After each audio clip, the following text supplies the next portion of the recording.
Good morning, gardening friends. Today is Sunday, April 28th.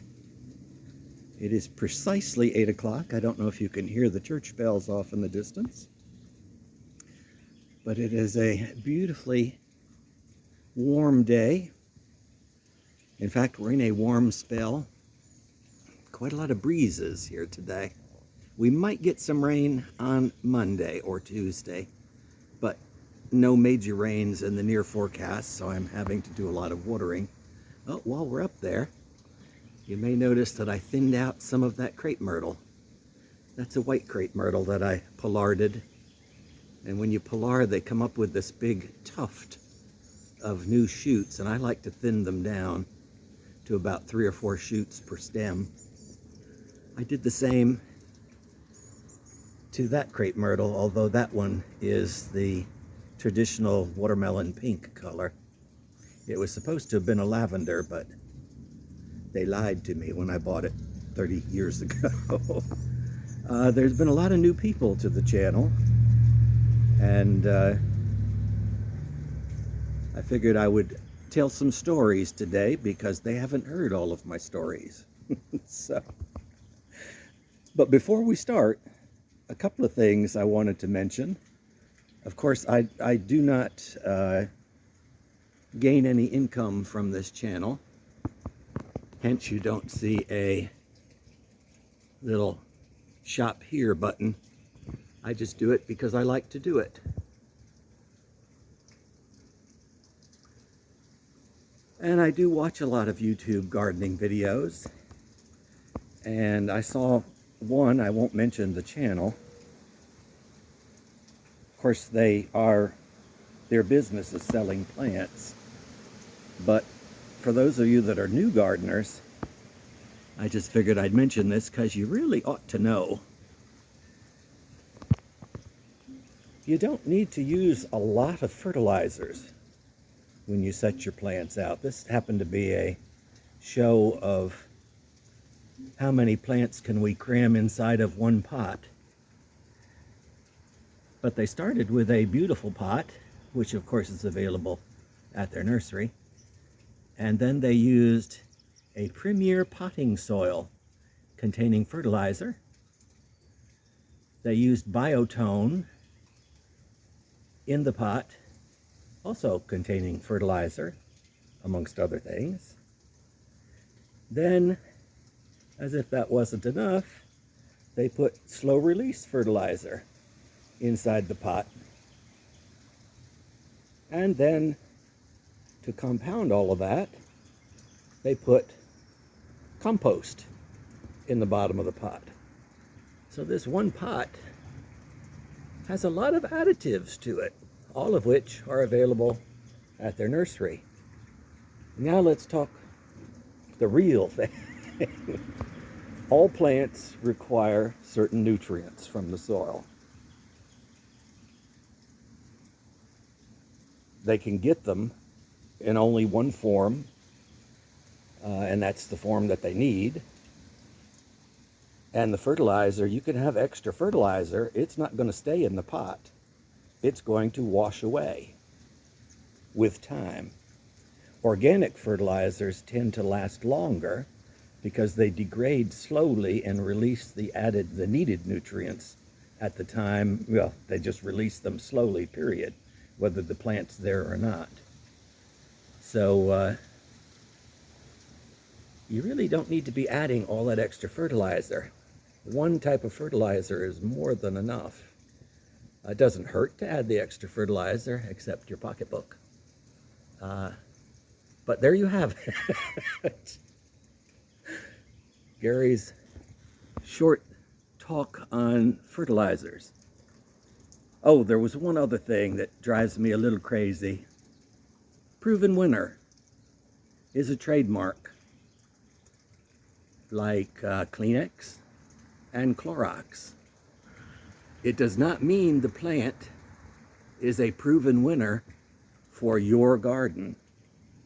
Yes, they've tested it, and it's a winner in some people's gardens. But have you ever noticed some of these gardening programs that plant exclusively proven winners mostly because they get them for free. And they mention how they die. By definition, that to me is a proven loser. But enough said about that. Let's go and take a walk. Here's the aspidistra that I planted in the pot that is recovering from spider mites. It still has a few here that may be dead, but I keep spraying it. Note that they don't spread to the ones on the ground because the ones on the ground aren't stressed. And I've noticed through many years of gardening here in Zone A that typically the plants that get the most infestation or diseases tend to be ones that are stressed. So a happy plant is a healthy plant. Here is my rose-scented geranium, and it is growing. My plumeria, as you can see here, is finally getting some shoots, and they're in various stages on every tip. You used to be able to buy plumerias in the French market of New Orleans. They probably still sell them. Can't guarantee it. I haven't been back to New Orleans in a while. But what you would get is something that looks like a cigar. It'd be cut about here and then dipped in wax. Well, you'd let it cure before you dip it in wax, but you just stick that in the ground and it typically does root. The problem with plumerias, though, is they are very sensitive to frost, so you do need to protect them. And they're pretty rampant growers. So it's going to get really big in a few years, depending on pot size. And it's going to be too heavy to be carting inside. So you can take cuttings and keep them alive through the cuttings. Here you can see this sedum is really just spread throughout this entire pot. This was absolutely naked if you go back maybe a month ago, and all that has just sprouted up. I don't know if you can see from here, but on that little lamppost off in the distance is a little green anole sitting looking what I'm doing. Oh, the news. Let me lift this up. Caladiums are starting to come up. I don't know, you should be able to see them here. So they are starting.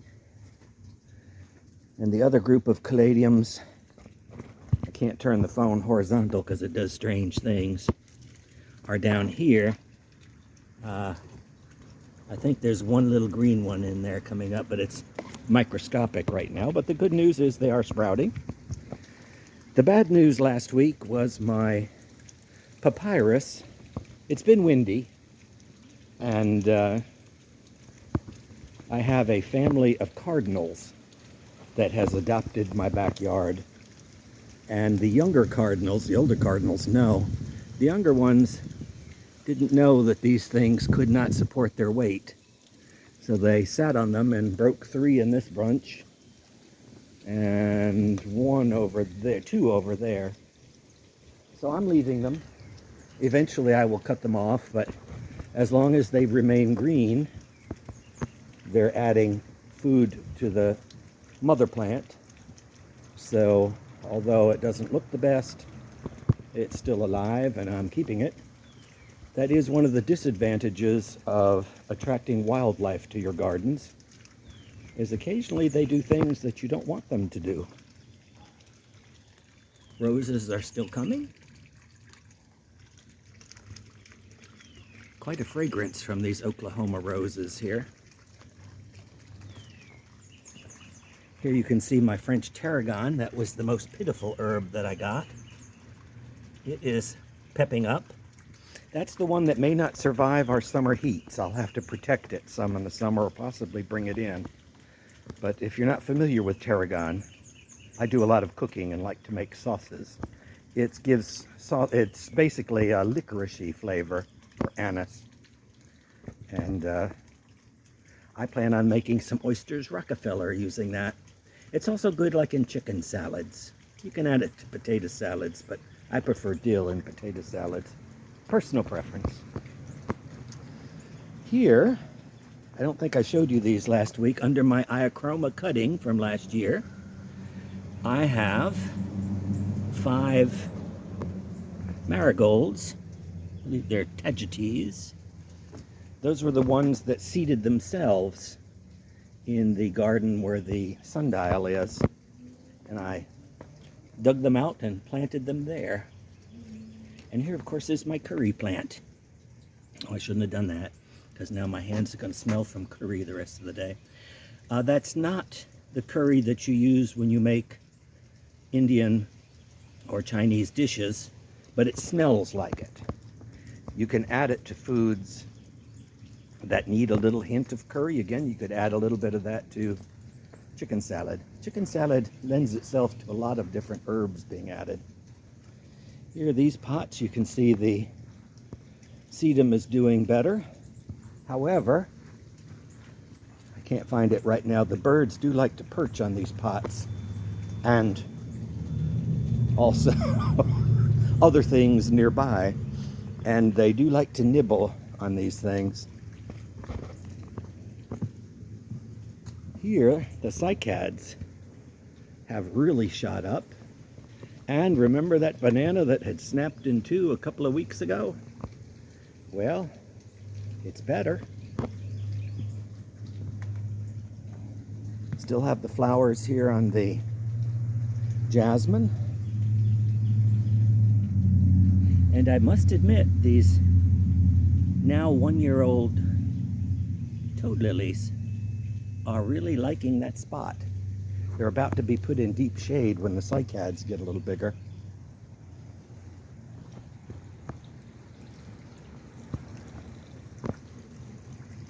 Here, of course, I got my fountains going. It's just lush and green in here. And there's some old man in the window.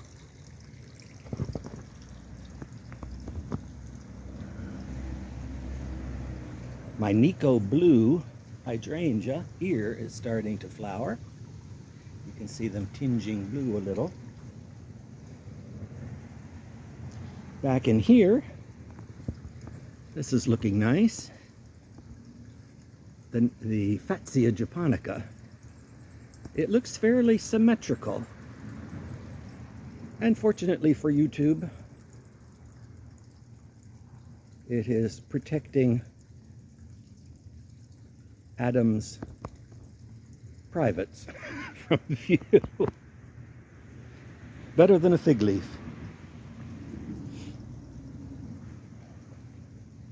Here, my Japanese orchids, ground orchids, are going to spend their summer.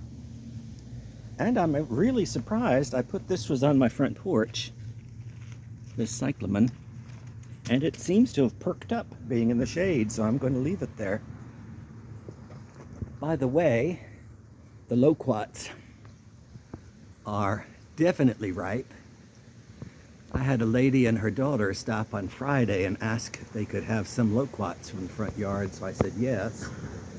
And I came back here because there were some plump, juicy ones, and I picked them a bag here, and by the time I got to the front, they had already left. And so I was stuck with a bag of loquats. And I decided to peel them and eat them, and they were absolutely delicious. It had been a while. They're a little bit fussy, but I found that they really... I prepared a pint of cut up loquats in probably less than a half an hour, so they're not terrible. But you peel them, the peeling is quick. And then what I do, they have a bunch of pits in the center, a cluster of pits. It's like one big center, like a peach, except it's made up of little individual pieces. And what I do after I've peeled it is just take a paring knife and just cut it into slices like you would cut say a peach.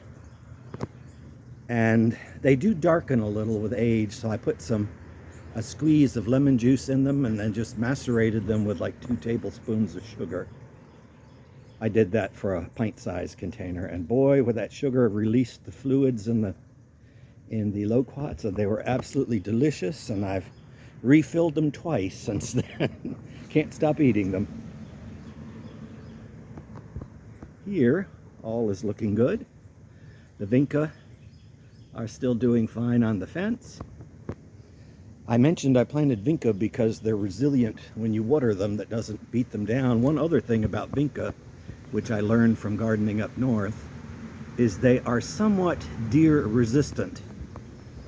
I used to maintain a family cemetery plot and planted different flowers there through the years, and vinca were about the only thing that the deer, they would nibble once, and that would be it. Once nibbled, they left them be for the rest of the season. So apparently they must taste really bad, so they're not deer proof, but the deer, after nibbling them, tend to leave them be, and then they can grow normally and do quite well. Here you can see the nut is sending out a bunch of branches, the pecan. Blueberries haven't turned blue yet, but are getting there.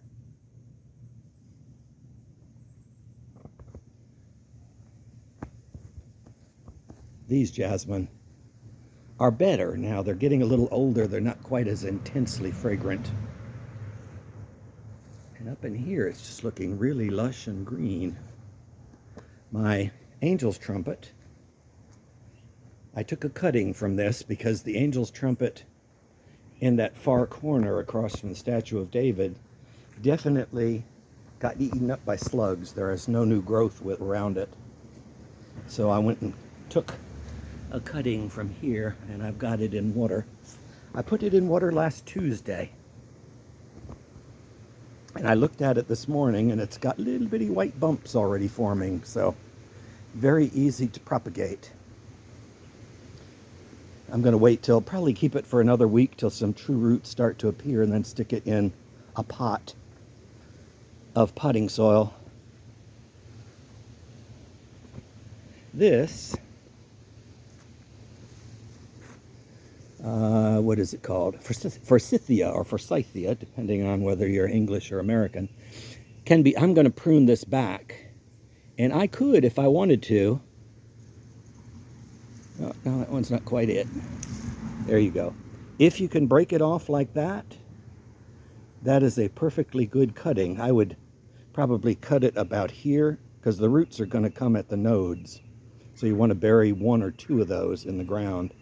But you could take cuttings from the top of this. Well, when you go to cut it, save all your clippings, and you can root them. And they are remarkably easy to root. And by probably in a couple of months, you'll have a nice little plant. To give you an idea of how fast they grow, I have to get back in here to do that, but I'm planning on mentioning another thing, so I'll go. This Forsythia down here is one I took from New York when I sold my property there, and it was from a bush my grandmother planted. That is now 5 years old. So they grow relatively quickly. It would have been bigger, except I had cut it down a couple of times because it's in too shady a spot here. And now I wanted to talk about my hollies. A tale of two hollies. This being one of them. It was the best of times. It was the worst of times. No. I cut both of these hollies back. This one was cut back last fall. And you can see it sprouted. However, a lot of the sprouts they all got hit by the frost this winter and got a little stunted. Here you can see the leaves are real small. As opposed to, if you prune your hollies in the spring, like I did this one, it looks much better. It has leafed out, flushed out nicely. Both of these hollies are the same age. They're probably over 50 years old, and of course I hacked them back dramatically. Actually, I think 3 times, 2 times definitely, possibly 3, since I've been at this location the last 31 years. So they both made it, but that one looks a little pitiful because the frost damage, and this one looks a lot more lush. So you can prune your hollies any time of the year, but it's better if you prune them in the spring. There's the proof. Not much will kill that thing. Hollies, that is. Here's my first alstroemeria bloom. No scent, but these are wild here in Alabama. I stopped at actually it was a warehouse. Used to be called the Best Little Storehouse in Alabama. And they went out of business. But they had a little forest next to them, and these things were growing up in the woods, so I went and dug a few bulbs up. Spoiler alert, they do spread like mad. I planted them in one spot at the very far end of way back on the other side. And they made their way to here. How? I don't know. But they're very easy to contain. All you do is come here and do that.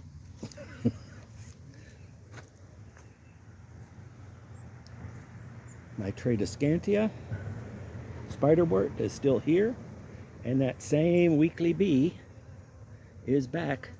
Its legs are really laden with pollen.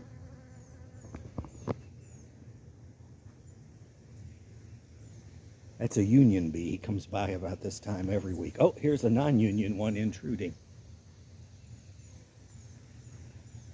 I have ate some strawberries from the plants. I see a couple of plants are dying. Don't know why. That happens. That's why they send out runners, so you can propagate more strawberries. Oh, I know, I wanted to mention something. Well, let's do it now, and I have to go back. I should have gone in a different direction. Crepe myrtles. This crepe myrtle, the white one, I had originally bought 2 crepe myrtles, white crepe myrtles, and put them in large pots.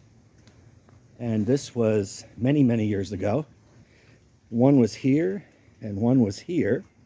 And in between, picture this, was a Gothic arch, little wrought iron trellis with a seat in it, built in part of it. And so they did really well there for 4 or 5 years, and then came Hurricane Katrina, and it knocked the pots over. And unbeknownst to me, the roots went through the pot. And crepe myrtles aren't grafted. They're tough to graft, so the roots are true to the flowers you see. So those 2 pots that were here, I wound up planting at the street, which got yanked out, or at least cut back last year when I had the new sidewalks put in. The city took them out.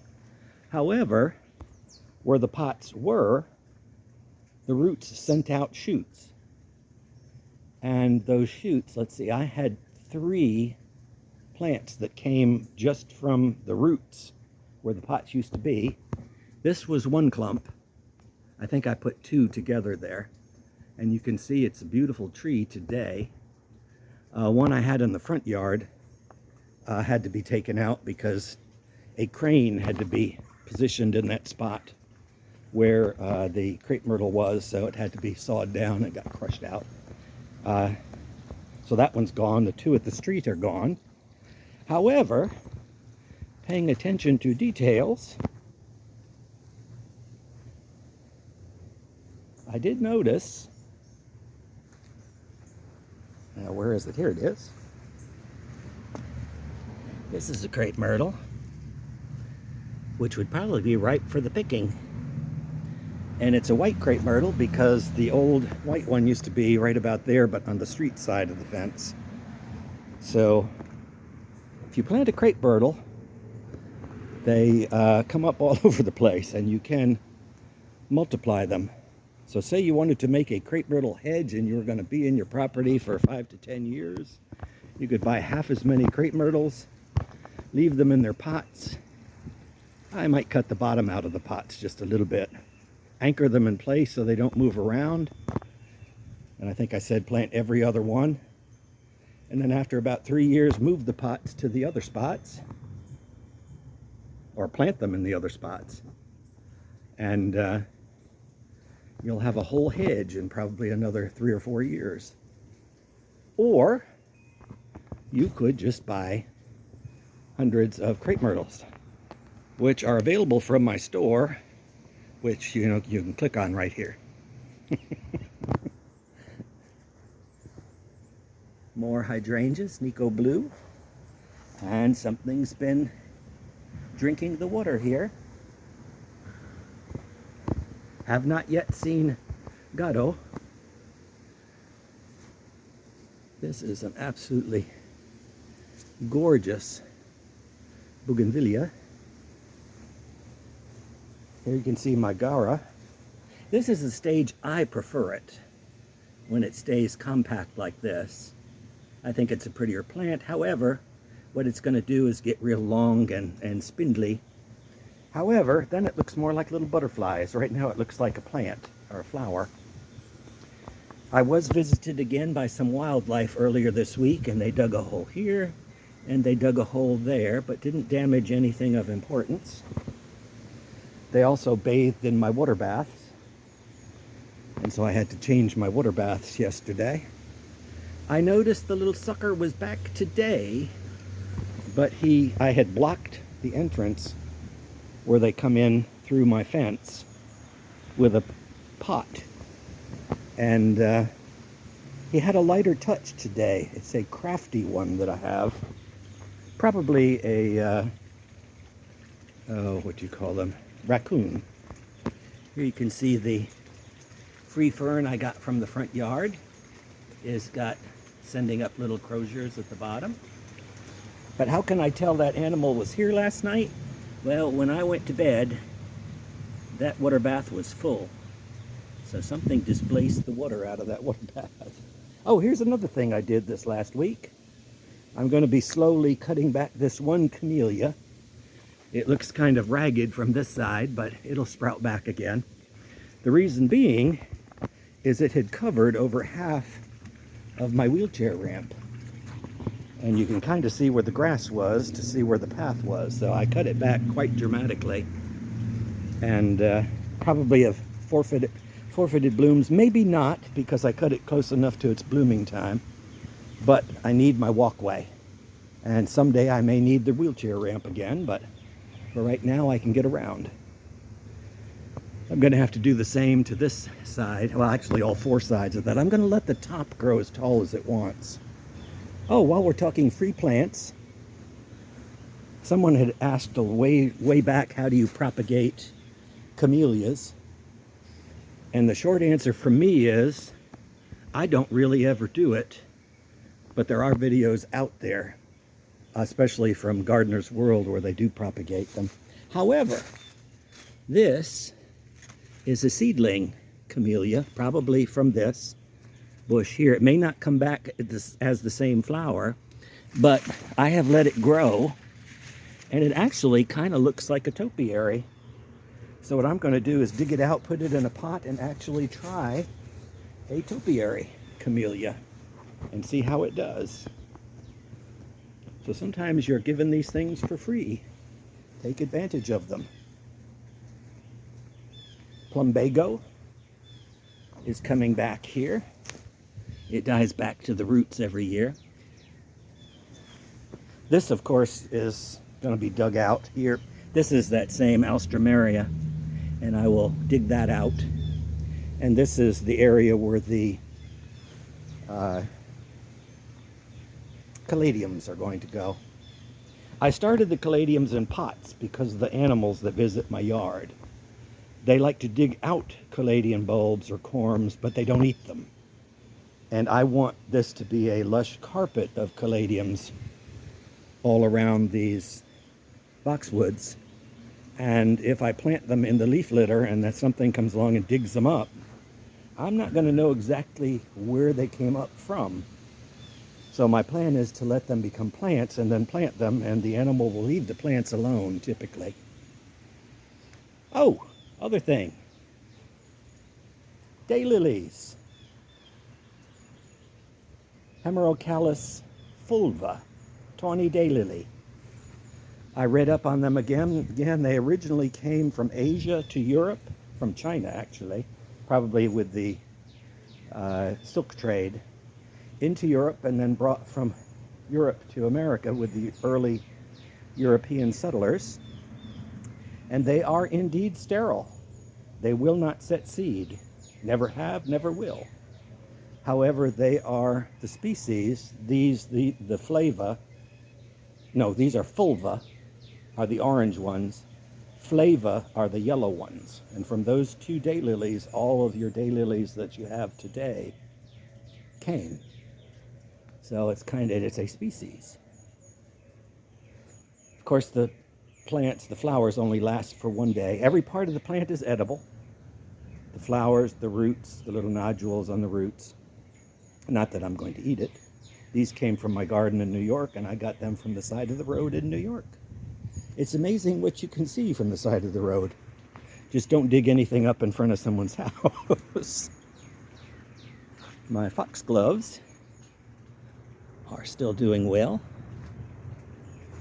It looks like they are setting seed, but I've never had the bottom part of that. I've never had luck with those. The Easter lilies are still coming up, haven't bloomed yet. Ooh, we are blessed with some of the African iris blossoms. It's a pretty little flower. It only lasts a day or two. They send up these stalks, and they will open in succession. It's also called the fortnight lily, because after these stalks bloom, they'll send up other new stalks in about 20 days, hence fortnight. This is actually looking really nice here, this mandevilla. I may actually move that to the deck. I don't use this door all that much. It's mostly here for the lawnmower when it comes through. So it's just a shame not to enjoy those colors more. Of course, you see here all of the, well, except for a weed. Well, that's not actually a weed. That's a little snapdragon. But I don't want a snapdragon there. I do like the way water beads up on these spiderworts. Of course, still have the Lenten rose. These are actually the bottom parts of the flower. And they're going to stay like that until they turn brown, which will be quite a few months yet from now. So you get quite a lot of color out of that. Here is one last one that hasn't died yet, but I have the stick next to it. I have to get a little cage for it. I've been looking on the internet for them, but they're a little too expensive for just one plant. That one gets trod upon a lot because it's a shortcut to get at the electrical outlet that is back in there. So it's nice to have something sharp around to protect it. I'll speed it up a little because this video is dragging on. For those of you that have places to go, I don't, so I'm going to continue. Coleus here is doing well. It's recovering from being smacked upon the head.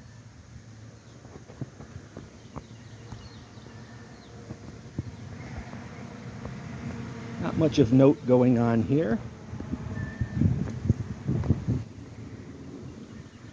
That is about as lush as I can get thyme to grow. I do like the flavor of thyme, but it grows much better in cooler climes. And this lavender is doing well. Of course, I still have my lemongrass. And you can see the progress on the Australian tree fern. Ooh, it's definitely windy out front here. All of my amaryllis are pretty much gone, but that's okay. They did their part. We should be starting to see some stalks on these lily of the Nile. I don't see any yet. The big news here is, remember that tree of buds last week? It has turned into a tree of flowers. Gorgeous magnolia flowers. This is Little Gem. Little Gem you can always tell because the backside of the leaves are a brown color. Well, it's so darn high, I won't be able to reach any to actually give you a close-up. Maybe this one.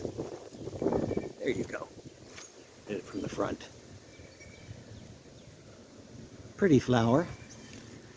Petals are edible. They taste a little bit of ginger. Probably could use them as a ginger substitute if you had to. Hello, hello. Oh, there's one of my neighbors, Steve, walking by. Morning. Good morning. Here's flower stalks on my... Yeah, it's finally opened up nicely here. Yeah. Okay, take care. This is my sable minor, and it's sending up bloom stalks.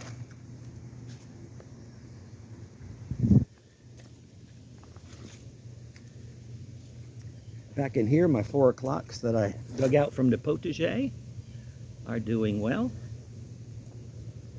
Pretty much everything is just very lush back in here. I do need to weed out the path. This is where the lady picked a bunch of loquats. They are starting to turn, so you've got to pick them before they start to shrivel up like you see here. And let's see, back in here, I do need to do a little bit of weeding, but it's more of a secret garden with a few weeds. At least that's my story, and I'm sticking to it. This is actually a pretty weed. Oh, that's that hawkweed stuff, I believe. I probably shouldn't let it bloom because it'll spread. Fairly easy, though, to dig out. Let's see if there are any little figs coming up in here. Well, I'll be. Someone had mentioned they like my little surprises, and I'm not that good of an actor. In fact, I'm not an actor at all. That's actual surprise, you see. So the figs are starting. It doesn't appear to be a whole bunch, but a couple of big ones there already. And let's go on to the potager. Ooh, I can smell the magnolia. This is looking good. I'm going to leave the snapdragons here. I'll have to stake them. Well, once when they bloom, I'm going to cut them back. But they might survive the heat of the summer. We'll have to wait and see. I always start on this side. Let's start on that side of the potager today, because I kind of talk about the same herbs all the time. Of course, this is my curly leaf parsley, my stevia. I don't know what stevia is going to be used for. I saw it. It's that sugar substitute is made from it. My Sophie's mint, my grandmother's mint from New York, has a bunch of new shoots right there. My borage will cover those shoots. Oh, I have a blackberry starting. And of course my Thai basil. I've been reading a lot of, watching on YouTube. I have a lot of books, but I haven't been reading these in books. But there are a lot of herbal YouTube videos out there, and there are all kind of benefits of herbal teas, one of which is made from blackberry leaves.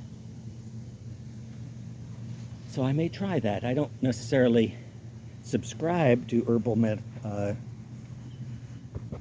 cures. However, if they taste good, I'll do it. My butterfly bush is doing well. That one, surprisingly enough, was the one that got hit back to the ground pretty much this last winter. Ooh, you can really smell the bush too. It has a very pronounced, I want to say it smells like cut hay to me. In any event, this bush was the one that looked the worst in the spring, and when it grew, it's the first one to bloom. This one was the one that had the nicer bush, and it seemed to have been set back. This is bee balm. If you've ever smelled Earl Grey tea, that's the fragrance in it. I mean, they don't use bee balm, but that's what it smells like. And of course, lemon balm. This has, if you grew up north years ago, you didn't have lemons. So you grew lemon balm because it's a very lemony flavored smelling leaf. And that you can make nice herbal lemon teas from. And it looks like my artichokes, this one, which is more sun, seems to be smaller. And then this one, which is in partial shade. So at least in a zone 9A, it looks like they need a little partial shade. So that's about it for this week. I apologize for the length of the video, but I had a lot to say. A lot of stories. And I see here the promise of things to come. Some gardenia buds. So, I guess we'll leave a parting shot on this crozier. If a wind will stop blowing it. I do like the look of that. Australian tree fern, which I am now brushing against my arm, which I will itch for the rest of the day, but it was worth it for this shot. Have a good week. I hope you get out and enjoy your garden. There for more than just working in. Take care.